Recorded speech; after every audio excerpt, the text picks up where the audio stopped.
In depth tonight, inspirational words from an Omaha man who has no trouble finding the silver lining in life, while the rest of us under similar circumstances would likely struggle to do the same.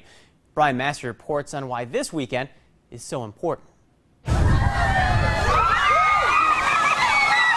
Last year, it seemed if you hadn't done the Ice Bucket Challenge, you were in the minority.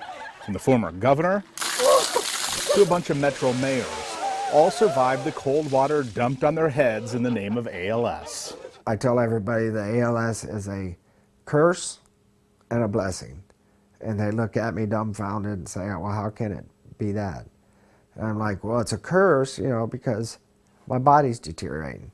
I said, but it's a blessing that I got to meet so many wonderful people that I would have never met if I didn't have ALS. Doctors diagnosed Mike Braum of Omaha with ALS, also known as Lou Gehrig's disease, 3.5 years ago. He goes, life expectancy is 2 to 5 years, depending on how fast you progress. He was strong enough last year to stand up and throw out the first pitch at an Omaha Storm Chasers game.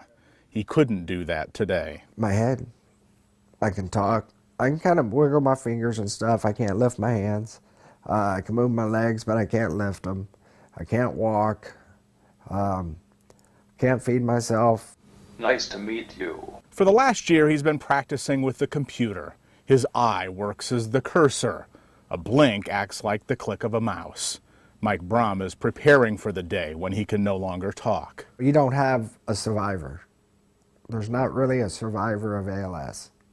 You're living with ALS. There's no remission. And that's the difference. There's survivors of cancer. There's remission of cancer. This Sunday, Mike will be out here at Stinson Park along with hundreds of others for the ALS in the Heartland Community Walk.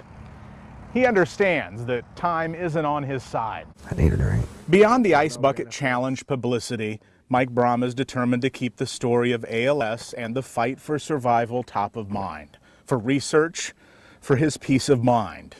And the 48-year-old still manages one vice. Straight Joe, man. Coffee.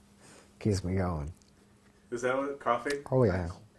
Boing. 20 cups a day. 20 cups a day? Yeah. His family keeps him going. His wife, Angie, their 4 children, and his 5-year-old granddaughter. And he reminds himself of that doctor's advice when he was diagnosed. Don't give up on God and don't give up on life. So that's how I've lived my life. Before that, one day at a time. I always say goodbye, I love you, just as if I was gonna get hit by a car that day. In Omaha with photographer Jim Hinchik. See you later. I'm Brian Massey reporting, WWT 6 News. The ALS in the Heartland Community Walk takes place at Sarbin Village this Sunday. Registration begins at noon. The walk, that's at 1. Mike tells us he'll be there, maybe even with a cup of coffee. Well, lots of lessons to be learned from that guy for sure.